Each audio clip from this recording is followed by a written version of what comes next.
Hi hello welcome back to Varsha's YouTube channel. ಇವತ್ತು ವ್ಲಾಗ್ನ ನಾನು ಸ್ಟಾರ್ಟ್ ಮಾಡ್ತಾ ಇದ್ದೀನಿ. ಯಾಕಂತ ಅಂದರೆ ವರ್ಷಾಗೆ ಸಮ್ ಫನ್ನಿ ಆ್ಯಂಡ್ ಜೋಕ್ ಕ್ವಶನ್ನು ಕೇಳೋಣ ಅಂತ ಅಂದ್ಕೊಂಡಿದ್ದೀನಿ. ಯಾವ ಕ್ವೆಶನ್? Joke question. ಓಕೆ, ಅದಕ್ಕೇ ನಮ್ಮ ವರ್ಷ ರೆಡಿ ಇದ್ದಾಳ ಅಂತ ಕೇಳಿ ಸ್ಟಾರ್ಟ್ ಮಾಡೋಣ. ರೆಡಿನಾ? ಏನೋ ರೆಡಿ ಮಾಡ್ಕೊಂಡು ಬಂದಿದ್ದಾಳೆ ಕ್ವೆಶನ್ಸ್ನ. ನೋಡೋಣ ಅದು ಯಾವ ಥರ ಕ್ವೆಶನ್ಸ್ ಕೇಳ್ತಾಳೆ ಅಂತ. ಚೆನ್ನಾಗಿ ಅನಿಸಿದ್ರೆ ಪೋಸ್ಟ್ ಮಾಡ್ತೀನಿ, ಇಲ್ಲಾಂದರೆ ಪೋಸ್ಟ್ ಮಾಡಲ್ಲ. ನನಗೆ ಶೇಪ್ ಔಟ್ ಮಾಡೋ ಥರ ಏನಾದರೂ ಕ್ವೆಶನ್ಸ್ ರೆಡಿ ಮಾಡ್ಕೊಂಡು ನೋಡಿ, ಫಸ್ಟೇ ವ್ಲಾಗ್ ನಾನು ಸ್ಟಾರ್ಟ್ ಮಾಡಿದ್ದೀನಿ, ಪೋಸ್ಟ್ ಮಾಡಲ್ಲ ಅಂತಿದ್ದಾಳೆ. ನೋಡೋಣ, ಕೇಳಿ ಏನೋ ಕಾಮಿಡಿಯಾಗಿರುತ್ತೆ ಅಂತ ಅಂದ್ಕೊಂಡಿದ್ದೀನಿ. ನೋಡೋಣ, ಓಕೆ ಕೇಳೋಣ. ಸ್ಟಾರ್ಟ್ ಮಾಡೋಣ. ಓಕೆ, ಚಳಿಗಾಲದಲ್ಲಿ ಐಸ್ ಕ್ರೀಮ್ ತಿಂದರೆ ಏನಾಗುತ್ತೆ? ಶೀತ ಆಗುತ್ತೆ, ನೆಗಡಿ ಆಗುತ್ತೆ. ಅಲ್ಲ, ಮತ್ತು ಕಪ್ ಖಾಲಿ ಆಗುತ್ತೆ. ಕಪ್ ಖಾಲಿ ಆಗುತ್ತೆ ಅಂತ. So okay, next question. Taj Mahal ಎಲ್ಲ ಐತೆ? ನಿಮ್ಗೆ ಯಾಕೆ ಬೇಕದು?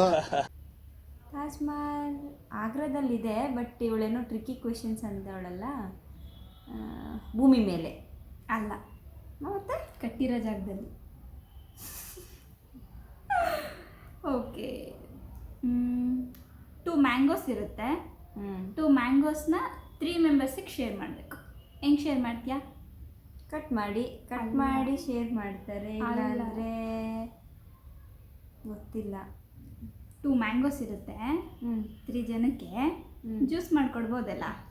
ನೀನು ಮ್ಯಾಂಗೋ ಶೇರ್ ಮಾಡಬೇಕು ಅಂದಿದ್ದು ತಾನೇ ಅವಳು? ಇಲ್ಲ ಇಲ್ಲ ಇಲ್ಲ, ನಾನು ಶೇರ್ ಮಾಡಬೇಕು ಅಂತ ಅಂದೆ. ಕಟ್ ಮಾಡಿ ಶೇರ್ ಮಾಡು ಅಂತ ಅನ್ನ. ಬರೀ ಇಂಥದೆಯಾ? ನೋಡಿ ಫ್ರೆಂಡ್ಸ್, Next. ಒಂದು ಬಸ್ಸಲ್ಲಿ ಎಷ್ಟು ಜನ ಕುತ್ಕೊಬೋದು? ಮಿನಿ ಬಸ್ಸಾ, ದೊಡ್ಡ ಬಸ್ಸಾ? ಯಾವ ಬಸ್ ಆದರೂ ಆಗಿರ್ಬೋದು. ಎಷ್ಟು ಸೀಟ್ ಇರುತ್ತೋ ಅಷ್ಟು ಜನ. ಸ್ವಲ್ಪ ಕರೆಕ್ಟ್ ಇದೆ, ಬಸ್ ಇಡ್ಸೋ ಅಷ್ಟು. ಬಟ್ ಕರೆಕ್ಟ್, ಒಂದನ ಕರೆಕ್ಟಾಗಿ ಹೇಳಿದ್ದೀನಿ. ನಿದ್ದೆ ಮಾಡ್ತಿರೋವಾಗ ಮಂಚದಿಂದ ಕೆಳಗೆ ಬಿದ್ದರೆ ಏನಾಗುತ್ತೆ? ಏಟಾಗುತ್ತೆ. ಮಂಚದಿಂದ ನಿದ್ದೆ ಮಾಡ್ಬೇಕಾದ್ರೆ ಅಲ್ಲ, ಎಲ್ಲ ಟೈಮಲ್ಲಿ ಬಿದ್ದರೂ ಏಟಾಗುತ್ತೆ. ಆದರೆ ನಿದ್ರೆ ಮಾಡ್ಬೇಕಾದ್ರೆ ಬಿದ್ದರೆ ಏನಾಗುತ್ತೆ ಅಂತ ನಾನು ಕೇಳಿದ್ದು. ಏಟಾಗುತ್ತೆ, ಎಚ್ಚರ ಆಗುತ್ತೆ. ಸರಿ, ನಿನ್ನ ಮೊಬೈಲ್ ಫೋನ್ ಏನಾದರೂ ಕಳ್ಕೊಂಡ್ರೆ ಏನನ್ಸುತ್ತೆ ನಿನಗೆ? ನನಗಂತೂ ಹೆವಿ ಬೇಜಾರಾಗುತ್ತೆ. ತುಂಬ ಕಾಂಟ್ಯಾಕ್ಟ್ಸ್ ಎಲ್ಲ ಹೊಟ್ಟೋಗುತ್ತೆ, ವೀಡಿಯೋಸ್ ಹೊಟ್ಟೋಗುತ್ತೆ, ನನ್ನ ಯೂಟ್ಯೂಬ್ ವೀಡಿಯೋಸು ವ್ಲಾಗ್ಸ್ ಎಲ್ಲ ಹೋಗ್ಬಿಡುತ್ತೆ. ರೀಲ್ಸ್ ಎಲ್ಲನೂ ಸ್ಟೋರ್ ಮಾಡ್ಕೊಂಡಿರೋದೆಲ್ಲ ಹೋಗುತ್ತೆ. ತುಂಬ ಬೇಜಾರಾಗುತ್ತೆ. ಆಬ್ವಿಯಸ್ಲಿ ಎಲ್ಲರಿಗೂ ಬೇಜಾರಾಗೇ ಆಗುತ್ತಪ್ಪ. ಇಲ್ಲ, ನನ್ನ ಪ್ರಕಾರ ಮನಃಶಾಂತಿ ಫ್ರೀ ಆಗುತ್ತೆ. ಮನಃಶಾಂತಿ ಹೆಂಗೆ ಫ್ರೀ ಆಗುತ್ತೆ? ಫೋನ್ ಮೊಬೈಲ್ ಇಲ್ಲ ಅಂತ ಅಂದರೆ ಅಲ್ವಾ ಫ್ರೆಂಡ್ಸ್? ಮೊಬೈಲ್ ಇಲ್ಲ ಅಂತ ಅಂದರೆ ನಮಗೆ ಎಷ್ಟು ರಿಸ್ಕ್ ಎಲ್ಲ ಇರೋದೆಲ್ಲ ಕಡಿಮೆ ಆಗಿ ಆಗಿರ್ಬೋದು. ಫೋನ್ ಬಿಟ್ಟಿರು ನೀನು. ಅಫ್ಕೋರ್ಸ್ ನನಗೆ ಯಾವುದು ಕಮಿಟ್ಮೆಂಟ್ಸ್ ಇಲ್ಲ ಅಂದಿದ್ರೆ ನಾನು ಪಕ್ಕ ಇರ್ತಿದ್ದೆ ಮೊಬೈಲ್ ಇಲ್ದಿರ. Okay, next. ನಿಂಬೆ ಹಣ್ಣ ಅರ್ಧ ಓಳ್ ಮಾಡಿ ಯಾಕೆ ರಸ ತೆಗಿತಾರೆ? ಹಂಗೆ ಫುಲ್ ನಿಂಬೆಹಣ್ಣ ರಸ ತೆಗಿಯೋಕ್ಕಾಗಲ್ಲ, ಅದಕ್ಕೆ ಕಟ್ ಮಾಡಿ ತೆಗಿತಾರೆ. ಅಲ್ಲ, ನಿಂಬೆಹಣ್ಣ ಅರ್ಧ ಕಟ್ ಮಾಡಿ ಯಾಕೆ ತೆಗಿತಾರೆ ಅಂದರೆ ಏನು ಹೇಳೋದು ಫ್ರೆಂಡ್ಸ್? ಸಿಪ್ಪೆ ಸುಲಿದ್ರೆ ಟೈಮ್ ವೇಸ್ಟ್ ಆಗುತ್ತೆ. ಇರಿಟೇಷನ್ ಕಣ್ರಿ. ನಿಂಬೆಹಣ್ಣು ಯಾರೇ ಸಿಪ್ಪೆ ಸುಲಿತಾರೆ? ಸುಲಿಯಲ್ಲ, ಸುಲಿದ್ರೆ ಟೈಮ್ ವೇಸ್ಟ್ ಆಗುತ್ತೆ ಅಂತಲೇ ಕಟ್ ಮಾಡೋದು. ಇವಳು ಕ್ವೆಶನ್ ಹೆಂಗಿದೆ ಅಂದರೆ, ನಾನು ಏನೇನೋ ಜನರಲ್ ನಾಲೆಡ್ಜ್ ಕ್ವೆಶನ್ಸ್ ಎಲ್ಲ ಕೇಳ್ತಾಳೆ ಅಂತೆಲ್ಲ ಅಂದ್ಕೊಂಡು ರೆಡಿಯಾಗಿದ್ದರೆ. ಓಕೆ, ಹೇಳಮ್ಮ. ಟಿ ವಿ ರಿಮೋಟ್ ಅಂದರೆ ಗಂಡಸ್ರಿಗೆ ಯಾಕೆ ಇಷ್ಟ? ಗಂಡಸರು ಟಿ ವಿ ರಿಮೋಟೇ ಅಲ್ಲ, ಮೊಬೈಲ್ ಅಂದರೆ ಜಾಸ್ತಿ ಇಷ್ಟ ಆ್ಯಕ್ಚುಲಿ. ಯಾಕೆ? ಯಾವಾಗಲೂ ಅವ್ರ ಕೈಯಲ್ಲೇ ಇಟ್ಕೋಬೋದಲ್ಲ ಅಂತ. ಅಲ್ಲ, ಟಿ ವಿ ರಿಮೋಟ್ ಯಾವಾಗಲೂ ಅವ್ರ ಕಂಟ್ರೋಲಲ್ಲೇ ಇರುತ್ತೆ, ಅವ್ರ ಮಾತು ಕೇಳುತ್ತೆ ಅಂತ. ನೀವು ಎಂಟಿದ್ದೀರ ಎಲ್ಲಿ ಕೇಳ್ತೀರಾ? ನಮ್ಮ ಯಾವಾಗಲೂ ಅವ್ರ ಅಣ್ಣಂಗೆ ಸಪೋರ್ಟು ಗೈಸ್. ನಮ್ಮ ಅಣ್ಣನ ಮಾತು ಕೇಳಲ್ಲ ಇವಳು. ದೇವ್ರು ನಿಂಗೆ ಒಳ್ಳೇದು ಮಾಡ್ತದ. ಯಾರಾದರೂ ಹಂಗೆ ಅನ್ಕೊಂಡ್ಬಿಟ್ಟಾರು, ಅವ್ರ ಅಣ್ಣನ ಮಾತು ಕೇಳಲ್ವಂತೆ. ಕೇಳ್ತಾಳೆ. ನೆಕ್ಸ್ಟ್. ಸ್ವಿಚ್ ಹಾಕಿದ ಕೂಡಲೇ ಫ್ಯಾನ್ ಯಾಕೆ ತಿರುಗುತ್ತೆ? ಯಾಕೆ ತಿರುಗುತ್ತೆ? ಅವ್ರನ್ನೇ ಕೇಳೋಣ ಫ್ರೆಂಡ್ಸ್. ನಾನು ಒಂದು ಕ್ವೆಶನ್ ಅವ್ರು ಹೇಳ್ತಾರೆ. ಕಮೆಂಟ್ ಮಾಡಲಿ. ಸ್ವಿಚ್ ಹಾಕಿದ್ರೆ ಲಾಸ್ಟ್ ಒಂದು ಕ್ವೆಶನ್ ಕೇಳೋದಿಲ್ಲ. ಯಾಕೆ ಸ್ವಿಚ್ ಹಾಕಿದ್ರೆ ತಿರುಗಬೇಕಲ್ವ ಫ್ಯಾನು? ಇಲ್ಲಾಂದರೆ ಯಾಕೆ ತಿರುಗುತ್ತೆ ಅಂದರೆ ಏನು ಹೇಳೋದು ಗೊತ್ತಿಲ್ಲ. ಸ್ವಿಚ್ ಹಾಕಿದ್ರೆ ಫ್ಯಾನ್ ಯಾಕೆ ತಿರುಗುತ್ತೆ ಅಂದರೆ, ತಿರುಗಲಿಲ್ಲ ಅಂದರೆ ಕಡ್ಡಿ ತೊಗೊಂಡು ಹೊಡೆಯಲ್ವ ನಾವು, ತಿರುಗಿಸ್ತೀವಲ್ಲ, ಅದಕ್ಕೆ ತಿರುಗುತ್ತೆ. ವರ್ಸ್ಟ್ ಜೋಕ್ ಇದು. ಇದು ಜೋಕ್ ಅಂತೆ. ಹುಡುಗಿ ನೋಡೋಕ್ಕೆ ಗಂಡೇ ಯಾಕೆ ಹೋಗ್ತಾರೆ? ಗಂಡ ನೋಡೋಕೆ ಹುಡುಗಿ ಬರ್ಬೋದಲ್ವಾ? ಮುಂದೆ ಅದು ಬರುತ್ತೇನೋಪ್ಪ ಗೊತ್ತಿಲ್ಲ. ಹೆಣ್ಣು ನೋಡೋಕ್ಕೆ ಗಂಡು ಮಕ್ಳು ಯಾಕೆ ಹೋಗ್ತಾರೆ ಅಂತನಾ? ಹೌದು. ಆಮೇಲೆ ಹುಡುಗಿ ಬರೋದು ಇದ್ದೇ ಇರುತ್ತಲ್ಲ ಅವ್ರ ಮನೆಗೆ, ಅದಕ್ಕೆ ಫಸ್ಟ್ ಹುಡುಗ ಬರ್ತಾರೆ. ಬಲಿ ಕೊಡೋಕ್ಕೆ ಕುರಿನೇ ದೇವಸ್ಥಾನದ ಹತ್ರ ಕರ್ಕೊಂಡು ಹೋಗೋದು. ಆ ರೇಂಜಿಗೆ ಹೇಳ್ತಿದ್ದಾಳೆ ಅಂದರೆ ನಿನಗೂ ಮದುವೆ ಆಗುತ್ತೆ. ಅದಕ್ಕೇನೆ. ಕೇಳಮ್ಮ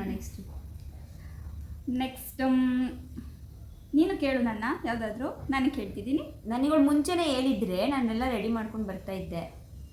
ಎಲ್ಲ ಆದಮೇಲೆ ಲಾಸ್ಟ್ ಕ್ವೆಶನ್. ಹೆಂಡತಿನ ಯಾಕೆ ಯಜಮಾನ್ರು ಫಿಲಮಿಗೆ ಕರ್ಕೊಂಡು ಹೋಗ್ತಾರೆ, ಸಿನಿಮಾಗೆ ಕರ್ಕೊಂಡು ಹೋಗ್ತಾರೆ?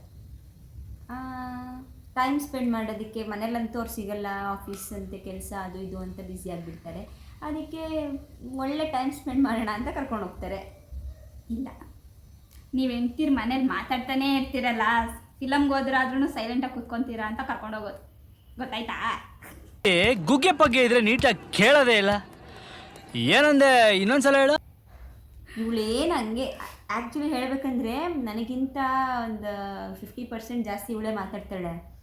ಇದೇ ಕ್ವೆಶನ್ಸ್ನ ಅಥವಾ ಇದೇ ಥರ ರೀಡಲ್ಸ್ನ ನಾನು ಇವಳು ಮದುವೆ ಆದ್ಮೇಲೆ ಮಾಡ್ತೀನಿ ಫ್ರೆಂಡ್ಸ್. ನೋಡೋಣ, ಅವಾಗ ಅಣ್ಣನ ಇಟ್ಕೊಂಡೇ ಮಾಡ್ತೀನಿ. ನೆಕ್ಸ್ಟ್ ಅಷ್ಟೇ. ನೀನು ಕೇಳಬೇಕೀಗ. ಯಾವುದಾದ್ರೂ ಕ್ವೆಶನ್ ಇದ್ದರೆ ಕೇಳು.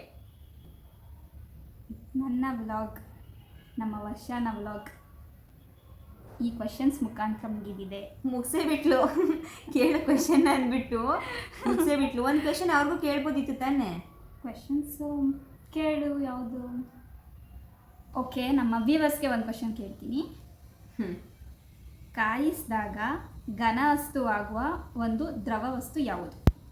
ಅಂದರೆ ಇಂಗ್ಲೀಷಲ್ಲಿ ಹೇಳ್ಬಿಡು ಅನ್ಸುತ್ತೆ. ಲಿಕ್ವಿಡ್ ಸ್ಟೇಟಲ್ಲಿರೋದು ಸಾಲಿಡ್ ಸ್ಟೇಟಿಗೆ ಯಾವ ವಸ್ತು ಒಂದು ಕನ್ವರ್ಟ್ ಆಗುತ್ತೆ ಕಾಯಿಸಿದಾಗ? ಹೀಟ್ ಮಾಡಿದಾಗ. ಇದಕ್ಕೆ ಆನ್ಸರ್ ಮಾಡಿ ನೋಡೋಣ, ಕಮೆಂಟಲ್ಲಿ ತಿಳಿಸಿ. ಆನ್ಸರ್ ಮಾಡಿ, ಯಾರು ಕರೆಕ್ಟಾಗಿ ಆನ್ಸರ್ ಮಾಡ್ತಾರೆ ಅವ್ರನ್ನ ಪಿನ್ ಮಾಡ್ತೀನಿ ನಾನು. ಸೊ ಈ ವ್ಲಾಗ್ನ ಏನು ಮಾಡೋಣಮ್ಮ? ಮುಗೀತಾ ನಿಮ್ಮ ಕ್ವೆಶನ್ಸ್? ಸೊ ಈ ವ್ಲಾಗ್ನ ಇಲ್ಲಿಗೆ ಎಂಡ್ ಮಾಡ್ತಾಯಿದ್ದೀವಿ ಫ್ರೆಂಡ್ಸ್. ನಾವಿಬ್ಬರು ಇದ್ದರೆ ಹಿಂಗೇ ಚಾಲೆಂಜಸ್ಸು, ಕಾಮಿಡಿ ವೀಡಿಯೋಸು ಈಗ ಮಾಡ್ಕೊಂಡೇ ಇರ್ತೀವಿ. ಸೊ ಅಷ್ಟೇ ಅಲ್ಲ, ಈ ವ್ಲಾಗ್ನ ಇಲ್ಲಿಗೆ ಎಂಡ್ ಮಾಡ್ತೀನಿ. ಸೊ ಈ ವ್ಲಾಗ್ ಇಷ್ಟ ಆಗಿದ್ರೆ ಪ್ಲೀಸ್ ಲೈಕ್ ಮಾಡಿ, ಶೇರ್ ಮಾಡಿ. ನೀವು ನಿಮ್ಮ ಫ್ರೆಂಡ್ಸ್ ಜೊತೆಗೆ ಈ ಥರ ಎಲ್ಲನೂ ಆಟ ಆಡೋದಿತ್ತು ಅಂತಂದರೆ ಕಮೆಂಟಲ್ಲಿ ತಿಳಿಸಿ. ಹಾಗೆ ನಾವು ಕೇಳಿರೋ ಕ್ವೆಶನ್ ಕೂಡ ಆನ್ಸರ್ ಯಾರಿಗೆ ಗೊತ್ತಿದೆ ಕಮೆಂಟಲ್ಲಿ ತಿಳಿಸಿ. ಮುಂದಿನ ವ್ಲಾಗೊಂದಿಗೆ ಮತ್ತೆ ಸಿಗ್ತೀನಿ. ಪ್ಲೀಸ್ ಸಬ್ಸ್ಕ್ರೈಬ್ ಮಾಡ್ಕೊಂಡಿಲ್ಲ ಅಂದರೆ ಪ್ಲೀಸ್ ಸಬ್ಸ್ಕ್ರೈಬ್ ಮಾಡ್ಕೊಳ್ಳಿ. ಮುಂದಿನ ವ್ಲಾಗೊಂದಿಗೆ ಮತ್ತೆ ಸಿಗುವ. Until then take care. ಬಾಯ್.